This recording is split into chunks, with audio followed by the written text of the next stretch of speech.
let's look at a retirement strategy for a 50-year-old with $500,000 saved for retirement. This is Jack Foster. This is his scenario. So Jack is 50 years old and 5 months. He's got a birthday in August 15th. He'll be 51. His current salary is about $110,000 per year. Now, he is a plumber. He's self-employed. So his income does fluctuate up and down depending on how many toilets he unclogs.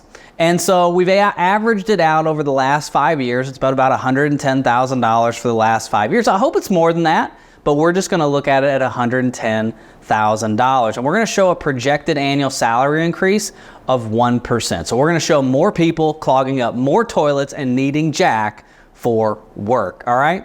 Now we're going to look at a projected retirement date of January of 2033. So he'll be 60 years and 5 months at that point. So we're looking at a 60-year-old, 10 years from now, retirement date. Okay, so we've got 10 years to build up our retirement assets, our retirement savings, our retirement income portfolio to make sure that we've got enough money for retirement income and to last throughout our retirement. The first thing that we're going to look at with Jack, okay, Social Security. This is a big thing. So we're looking at Jack taking it at 67. That would be his full retirement age. He was born after 1960. So his full retirement age is 67 years old.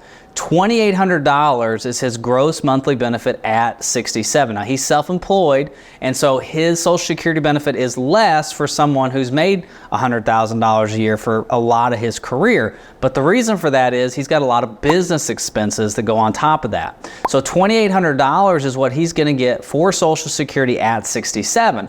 We need to look at this. Again, Jack's single. Now, he's divorced, okay? He has 2 children. And so as a single guy, he needs to look at Social Security like an income payment, like an annuity income payment. We need to try to maximize his Social Security because it's on me, myself, and I, right? There's no other assets that are going to come in to Jack's life. There's no other plan that's going to be added in as an influx of retirement savings. And so for him, as a single guy, we want to try to maximize his Social Security because it's guaranteed, backed by the full faith and credit of the United States government, and has a COLA increase on it for the rest of his life. So $2,800 is what it would be at 67. Now let me show you this real quick because I think this is really imperative that you understand exactly what Social Security looks like. So let's think about Jack for a minute. So we've got Jack and he's 50, okay? Now, if he takes Social Security at 62, he's going to get 70% of his full retirement benefit. So he'd only get 70% of his full retirement benefit. Remember, his full retirement benefit is $2,800. So at 62, he's only going to get $1,960. Now, at 67, he would get 100%, which is the $2,800, okay? And then at 70, we're able to add in another $840. I'm sorry, he's get 124% of his full retirement benefit at 70. So now we're able to add in basically another 30%, which would be $3,472. So at 70, he's going to get 124% of his full retirement benefit. So as a single guy, we look at this and I say, gosh, Jack, if we could get $3,400 per month for the rest of your life at 70, 20 years from now, that would be really good because we know that this is going to get a COLA increase between 50 and 70. And we know that once you turn this on at 70, it's going to get a COLA increase for the next 15 and 20 years. That's a lot of money that you're leaving on the table if you take it too soon. But the question becomes, can our assets support taking Social Security here? Because if we retire at 60 and our retirement assets can't support that, we might have to take Social Security here to give our retirement assets a break. We got to plug the gap so that our retirement income will come from somewhere and be able to last forever. So that's what we're going to look at. What's going to make the most sense for Jack, okay? So let's go back to the plan. Now, we go to assets. So Jack has just a few assets. He's got money in the bank, $50,000. Okay, he's got a good money, he got a good hedge in the bank. At TD Ameritrade, we manage money for Jack at TD Ameritrade. He has a SEP IRA. In his SEP, he has $375,000, of which he's putting about $1,500 a month into his SEP IRA. That's 25% of his salary, okay? So with a SEP IRA, you can put in 25%, up to 25% of your salary, or like $67,000, and that changes every year, okay? So he's putting in 25% of his salary, $1,500. He also has a TD Ameritrade Freedom Fund, which is a non-qualified brokerage account of $75,000, where he's putting in $250 a month. So all total, he's putting about $1,750 per month into the market, okay? So we want to see, projected out, how much will you have at retirement putting in $1,750 and getting a rate of return from the overall market. Now, Jack's primary residence is $375,000, and it is paid off. He doesn't have any debt. So the reason he has less saved for retirement now, because he paid a lot onto his house to get that paid off. So we have a $375,000 home that's paid off, but that can be used for an asset in the future. I did not mention Jack lives in Montana, and so, you know, if he wants to move to Florida, he could, Texas, he could, but he's in a lower cost area of Montana, and so his house, even though it's paid off, is not necessarily an asset where he could sell it and move to another low cost area of the country. So this is going to be, it needs to be used as an influx into his retirement plan in the way of maybe a reverse mortgage would be if need be, okay? So from a rate of return standpoint, we're going to earn 6% before retirement, and we're going to earn 4% after retirement. All we're trying to do is to just kind of downshift his risk as we go, right? So right now at 50, we're still trying to earn as much as we possibly can. It's all about capital appreciation. But the closer we get to age 60, it becomes more about capital preservation, because eventually it's going to become distribution, right? We're going to distribute his assets. House is going to earn a 1% rate of return. Any cash flows or RMDs are at 6 and 4. Okay, so his overall rate of return is 5.5% until he gets to retirement. So at 60, his rate of return is going to be 4% from 60 to 100. So for all of you who comment and say the market's not going to make 6% for the next decade, here's 4% for you. Okay, we're going to downshift to 4. Now, current risk classification, 85, whoa, not 85%, go back up here. This is at risk. Perfect, there we go. Current risk classification, 90% of his money is at risk, which means it's in the market, okay? And 10% is in the bank.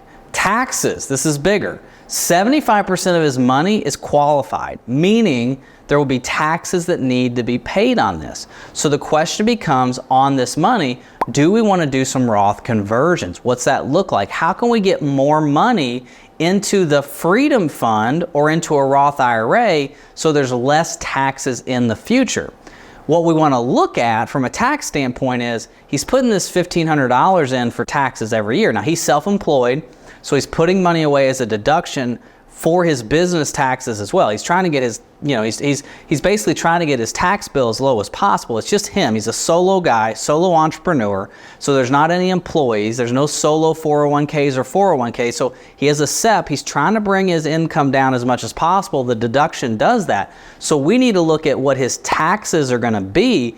And if we adjust this distribution, can we put more money into the brokerage account, eliminate the SEP contribution so that there's less taxable income in the future, or is it better to continue to do the SEP deposit to bring the taxes down now? Okay, so that's something we really need to get a handle on.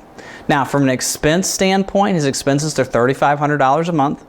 Very low expenses. Again, he has no debt. He's a single guy. The kids are grown. He lives in Montana. Okay, $3,500. Cash flows. Jack likes to fish. So his annual fishing trip costs about $3,000. He stays local in the Midwest area, so he wants to do a fishing trip every year of about $3,000. Okay, so from 2023 to 2048, with an increase on this. So we need to go in here. I don't know if I put an inflation increase. I didn't. Let's put a 2.5% inflation increase on this. So his fishing trip's going to get a 2.5% increase every year. $3,000, 2.5%, because he likes to fish. So we wanted to add that in. So here's taxes. So let's look at this. So let's go to 2024. So in the year 2024, his tax rate is basically 14%. That's his projected federal tax rate. So you can see it over here. Here's his wages. So that's his gross income. There's his qualified contributions. There's the $18,000 that we're putting into the SEP IRA. Here's his 1099 interest from the bank. And then here's any kind of taxable withdrawals. That's that he took out that money for the fishing trip. Okay, so his gross income, $96,669. There's our deduction, single person deduction, $13,850. Remember, if he's married, it's $27,000, but he's single, so it's $13,850. So our taxable income is $82,819. All right, which puts him in the 22% bracket, but after all the deductions and credits, he's in the 14% bracket. Now, take a look at this. Remember that number, 14%. Let's go back to assets real quick. Remember, he's putting $1,500 into his SEP and $250 into his Freedom Fund. What if we flip that? What if we took $1,500 and put that into the Freedom Fund, right, and $250 into the SEP? So we're at 14%. Let's go back to taxes. Look what it does. It bumps us up 1%.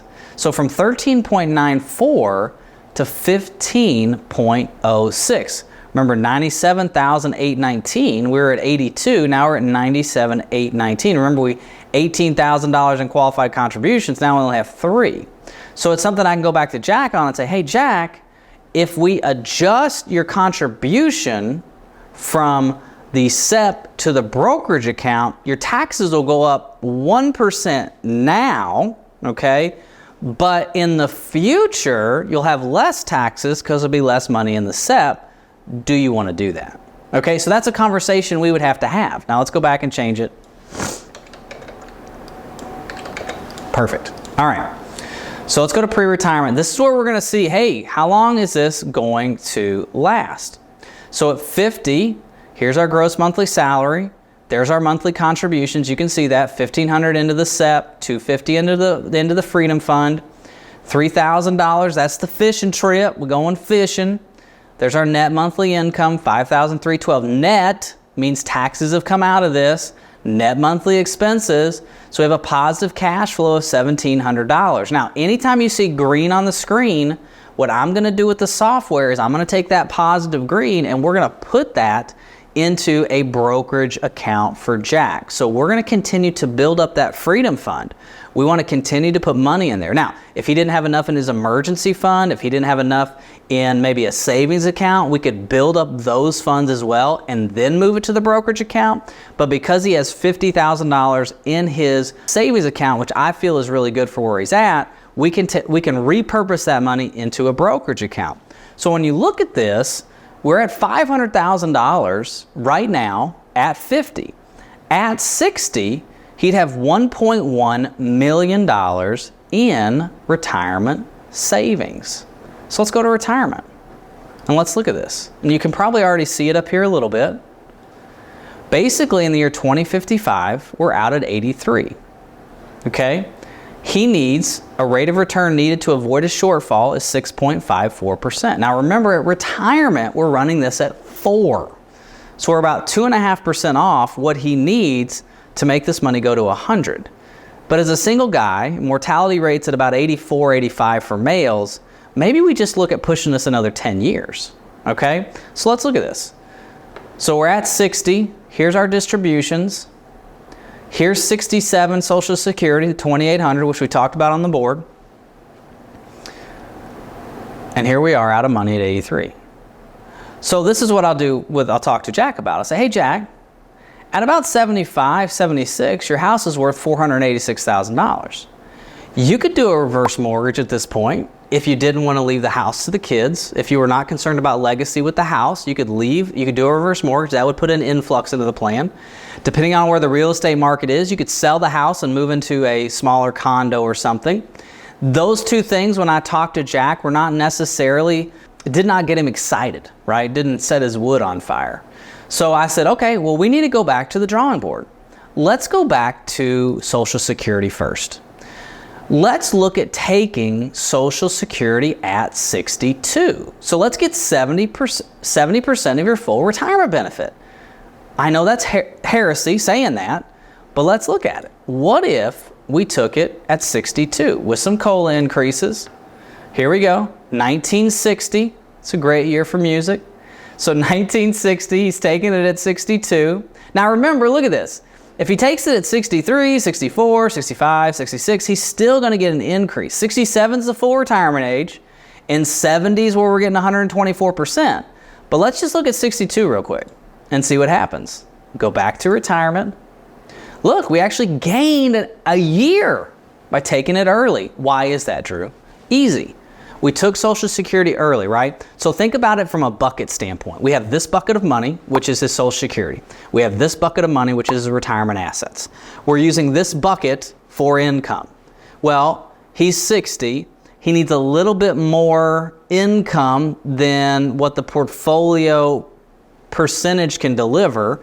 And so the retirement asset is slowly draining. So what we can do is we can start this Social Security bucket and stop the retirement asset bucket. And so now the drain is slower because we're using the 2. It gives him an extra year. It's not a permanent fix, but it is a move in the right direction. So I say, okay, Jack, let's go back to Social Security. We looked at taking it 62, 84. I still don't feel that great about that. Let's see what we can do to get you into the 90s. So let's take Social Security at 67. I said, hey, Jack, why do you want to retire at 60? He says, well, I've been plumbing my entire life. I feel like at that point it would be 40 years. It just feels right. And I said, what if you retired at 60 and then could you work part-time in your job? Could you just work for your current clientele when they clogged up their toilet or their septic tank needed drained? Is that something you can do kind of on a part-time basis? And he said, well, yeah, I could do that part-time. I said, okay, let's look at that. Let's look at you working part-time from 60 to 70, just 10 years, and you only have to unclog toilets when you want to, okay? If you don't want to unclog a toilet, you don't want to mess around with some poop, don't do it, okay? So let's go to cash flows real quick, and let's put in some part-time work. So let's say part-time work. Let's start this when he's 60. So we're going to start this, let's say March of 2033, and we'll do this until 2043.